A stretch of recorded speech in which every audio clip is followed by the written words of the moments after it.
Hello, Steve Arts 89. Well, I just watched season 3 of Lost. I am revisiting the series. I watched the first season and I lost interest in the second season back in the day, and I always meant to get back to it on DVD, never did. Now, season 1 was one big mystery box. The island was a mystery box. It was interesting. At the end, they had the hatch, but they never showed us into it. Second season, the mystery box was what's inside the hatch, the station, the Dharma initiative, all that. I didn't find that very interesting. What did keep me watching the show, or at least keep me interested in the show second time round, was the characters and going back into their storylines and looking at that. Part of the problem with the show is they really don't have a master plan. They act like there's some grand mystery for you to unravel, and there really isn't. They're just making it up as they go along, and they admit this in interviews that were done at the time, where they just think, well, wouldn't this be mysterious? Which is like the same as JJ's sort of approach to action movies. Like, well, wouldn't this be cool? No actual reason to do it, but just wouldn't it be cool? Let's just do this. And it's like, well, this would be mysterious. Let's just do this, and then we'll work out later actually how it fits into the rest of the story. And that is just not good writing. It's not good development. And you realise how many people were duped into watching the show, because JJ's basically a grifter, and it's like, well, just open a mystery box, and then once people get bored for it, open another mystery box. Don't worry about resolving what that one was. Just open another one and just distract people with the next mystery, and just keep moving along. And as long as people are basically watching and they're getting paid for advertising, what does it matter if they never actually give any satisfactory answers to any of the other mystery boxes that they opened in former seasons? So it's kind of fascinating to watch it, knowing how he works, and also knowing how the series ends, to watch it now. Now, this season, we started off with Jack Sawyer and Kate having been taken prisoner by the others, and we discovered that the others, of course, are not running around in the jungle. They're wearing disguises, basically. They basically live in a well-maintained village on another smaller island, which apparently seems to be self-sufficient. They've been there forever.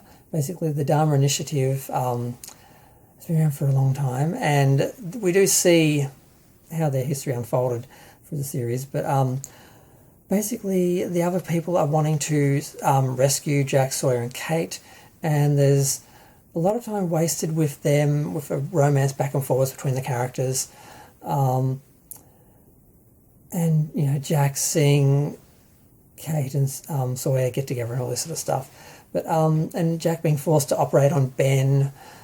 And we have this new character, Juliet, who is this serene, calm sociopath who is just a puppet master all of her own. But we find out that Ben is the main puppet master, and he seems to have some sort of connection to the outside world, and he does seem to have access to millions of dollars and resources. He has a submarine, he has all these things. While they seem to be trapped on the island, they also seem to have whatever they need. So there's that sort of contradiction where it's just sort of like they just write whatever they need, and it doesn't necessarily mix with the rest of the series.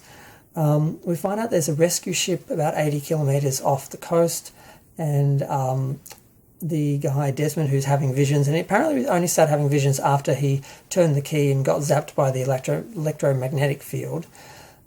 He's seen Charlie dying repeatedly, and he finally tells Charlie, I've saved you like 3 times, you're going to die, but you do die saving everyone. So he sort of has his destiny for the season. And we have some weird stuff happen like we see Locke's story, where we actually find out how he lost the use of his legs, where his father pushed him out an 8-story building window because he discovered that his father was grifting another person, a woman, and the son came, and then Locke's father eventually killed the son to get away with it. And so when he comes to the door saying, "Did you kill him?" he pushes him out a window. Now, of course, he survives. And eventually, somehow, magically, Locke's dad appears in a room on the island. So he takes him off and tortures him, and eventually gets him killed because he's actually the man who grifted Sawyer's parents and caused them to die. The father killed himself and then killed his wife. So he kills him. So he had to prove himself to Ben by killing his father. So he gets Sawyer to kill him. So, because he doesn't want to go back. He doesn't want to lose the use of his legs. He wants to stay there. He wants to be somebody. So he's obsessed with that. Jack, of course, is obsessed with leaving. And like I said, with Desmond having the visions, he has a vision of a helicopter and someone parachuting. He thinks it's his girlfriend. Turns out to be someone else. The question is, are they from a ship associated with the others? Are they there to kill them, or are they there to actually help them escape? So half of the survivors go with Jack because they want to escape the village, and they find out that the others are coming for the women, the pregnant women, because the women can't survive through to full term, and they had brought over a fertility specialist to help them with all this, and it all gets very convoluted, and they find out that they're coming, that they come a day earlier, so they leave 3 people there with rifles to shoot this dynamite that's going to blow up the tents when people come to the tents that have been marked to get the women. That doesn't quite go as planned, but they do eventually pretty much kill all the others. At first, the 3 shooters are taken hostage, and then they're sort of used, and there's a lot of backwards and forwards, and eventually it ends with everyone heading towards the radio station with this parachuter who has a walkie-talkie phone thing, satellite phone, and they are going to talk to the ship. They need to stop the signal that's coming from a water station that's under the water, and that's how Charlie has to sacrifice himself, because he has to set that off and die in this flood. Now, when looking at that window that burst behind him and let all the water in, it looked bigger than the window in the door. I think if he really tried, he could have squeezed out that. I don't think he had to die, but whatever. He sacrifices himself. And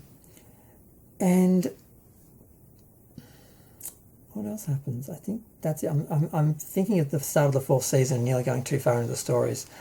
The series basically ends. Like they stop the signal, they get the signal out, the people are supposedly coming, and the season ends with Jack in the future. We have a couple of episodes of him in the future, and he's an alcoholic, and he's addicted to painkillers, and he's a mess, and he can't handle the fact that they went back and they are lying about everything that happened, and lying about what happened with the oceanic flight, which apparently we also learn was crashed in the bottom of the ocean, and they're all dead, but yet they're all alive. And some of them, the Oceanic 6, go back to the real world. And at the end, he says to Kate, he meets up with her and he says, we should have never left. We need to go back. And so it was interesting. Like, I really don't care about the Dharma Initiative. Now they originally, Ben, it's so convoluted. Ben was taken there as a kid because his dad got a job there, and he's crazy, and he basically engages with some people who were on the island who didn't want to leave because the Dharma Initiative tried to remove them so they could build their little community, but they couldn't get rid of them. So he joins with them, and they conspire to kill everyone in the Dharma Initiative, and then he becomes the leader because he's being led by this imaginary character called Jacob, who he thinks is some sort of guide who's telling him what to do. And Locke can hear him as well. He apparently is a ghost or something now at this point, because when Ben takes Locke to meet Jacob forcibly, he finds an empty room and basically a ghost that's like poltergeisting the place up. So, and then he shoots him anyway because it's too convoluted. None of it really connects and makes sense. It's all after the fact. It's a bit of a mess, and it's kind of interesting watching it, knowing the way they put it together, knowing that JJ's a grifter and that he just opens up one mystery box and then opens up another one so people get distracted from the fact they didn't resolve the last one. And just watching that and knowing the ending, it's kind of interesting to watch the whole series. The only really thing that is keeping me interested are the character stories, some of them. It is interesting. The individual stories are kind of interesting. The one where Jack gets his tattoo, the ones with Jin and Sun, although they are just changing things. Like they turned him into the victim, and she was like cheating on him, and she had to get money to protect him from knowing his mother was a prostitute, and to get that off the father. The father made him work for him, which made him become a thug, which made him resent her, and then that caused some problems in their marriage because of how he was acting out against her, because he resented her, because he was doing everything for her. And it's a bit circular, but they made it up as they went along, basically. And they're all like, oh, I can't believe my character had this much depth and this many mysteries. I'm like, no, they just added them on top of the others. It's not like they didn't have this character thought out and planned out in the first place, and then it was revealing layers of them and levels of them. No, they're just adding up new stuff, because wouldn't it be cool if? That's how the whole thing works.